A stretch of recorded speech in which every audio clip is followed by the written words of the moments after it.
finally beat Alan Wake 2. It took me longer than I wanted. Committed to doing it on stream. Did it all. It's all on YouTube. If not, the last one will be up soon. Super fun. I totally love this game. It is a very solid 8 out of 10 game. I am in love with Remedy games. The storytelling that they do works for me. The horror elements way more heavy in Alan Wake than Control.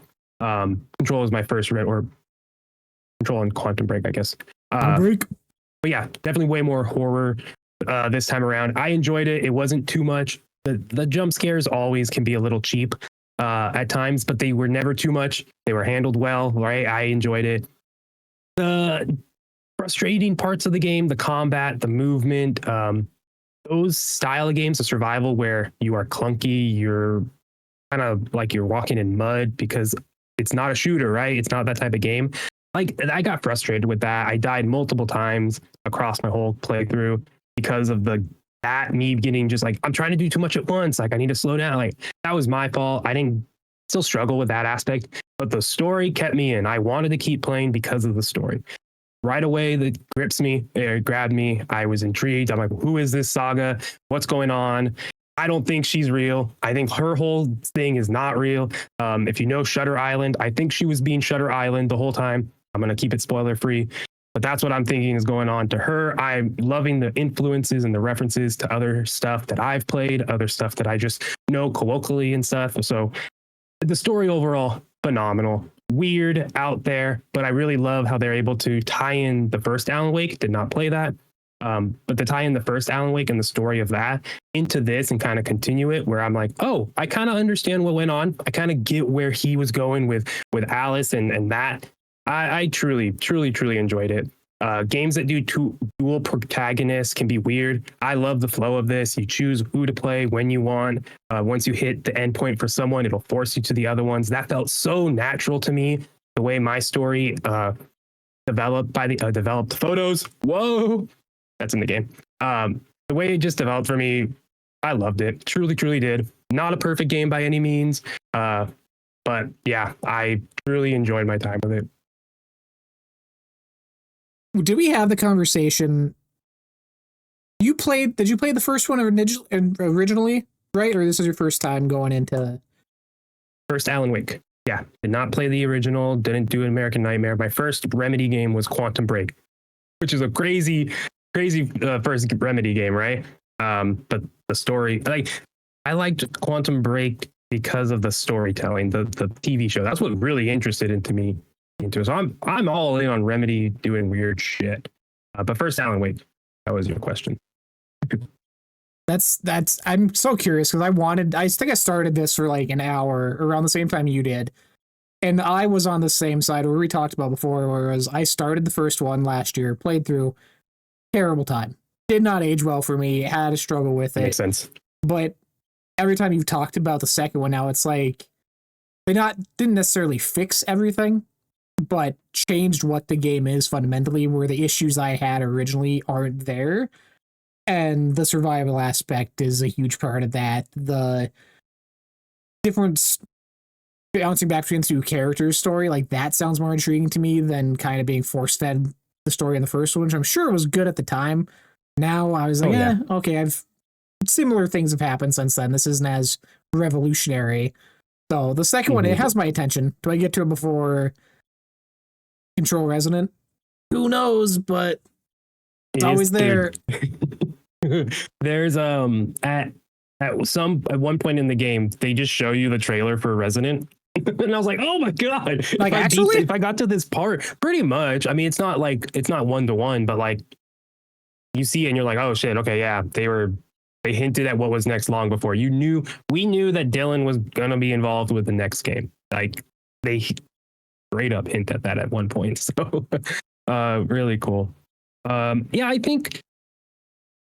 think they probably do fix and or at least modernize a lot of what Alan Wake, the first one, would be doing, right? Makes that more. The gameplay differences between Saga and Alan are there. There are differences, but they're not drastic it's not like Yasuke and Naoe in Assassin's Creed Shadows, where very drastically.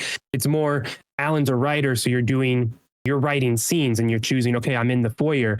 Let's now have the NYPD night here. And then the scene changes because you're writing the story and it changes reality. It gets trippy. I'm not even going to try to explain it.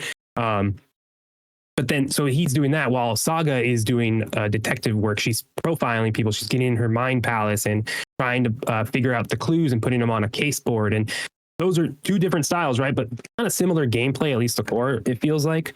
It works well. And it was very nice going from Saga and being like, hitting an ending point of like, end of a chapter, end of a story, and being like, this is now time to play Alan Wake, and just switch to that reality and now play Alan Wake's story. And I always hit a point where I was like, now time to play Saga. This feels right. And I would do that. And like I said, getting to the point where the point of no return, it felt natural. I was like, hell yeah. She's like, where's Alan? It's like, oh, now we have to go play Alan. And the segment I had to do felt right.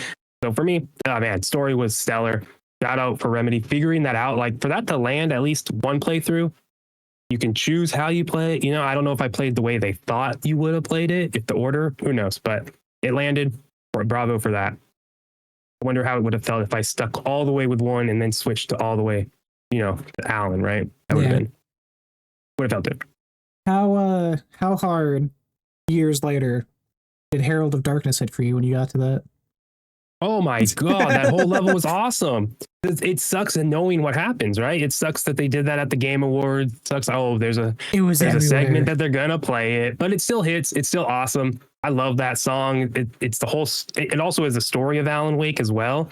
So it kind of there's a lot of moments where they're telling you what happened in the past, very naturally, very realistically, I guess, naturally fits that example. But yeah, loved Herald of Darkness. So much fun. It's been on rotation for a while because it's a banger and it's just a good background song. But again, yeah, a whole 13-minute song set to music or set to gameplay as you're doing gameplay segments, fighting, shooting, getting, using the flashlight to burn people. And then you go in and then it's a live action scene where they're doing more. And then you're back into gameplay. It's executed phenomenally. So yeah, that segment, We Sing, a great chapter. You should honestly try to play through that. I think if it doesn't get you there, it's fine. I played on normal, had some issues, but was able to beat it all the way normal. I think if you put it on story just to get through it, like it's one of those games. I think that's a perfect reason to drop the story mode, especially to see if you can click with it since you toughed out Alan Wake.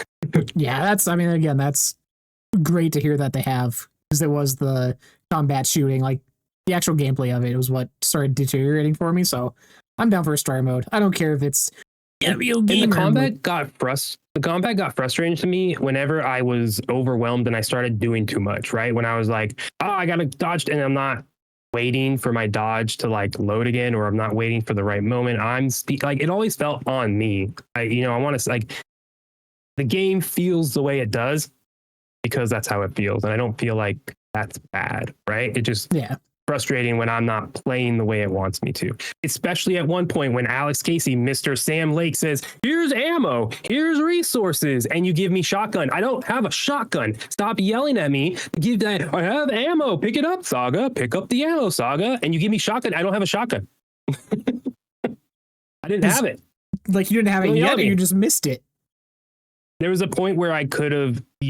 Okay. You have to like unlock it, and I just didn't. I was like, whatever. That was my fault. But it's just like, okay, I get you're throwing me ammo. I don't have handgun ammo. I can't shoot the person so we can get him for you. I don't have ammo. Here's some ammo. That's shotgun ammo. So that was a frustrating fight. But I felt punished there for not getting a weapon. But oh well, whatever. Here's moral support, Like, this is my game. I do what I want. And that's what the funny part was. It's like, it's Sam Lake being like, here you go. I'm like, you did this. You're doing this to me. You're falling so many levels.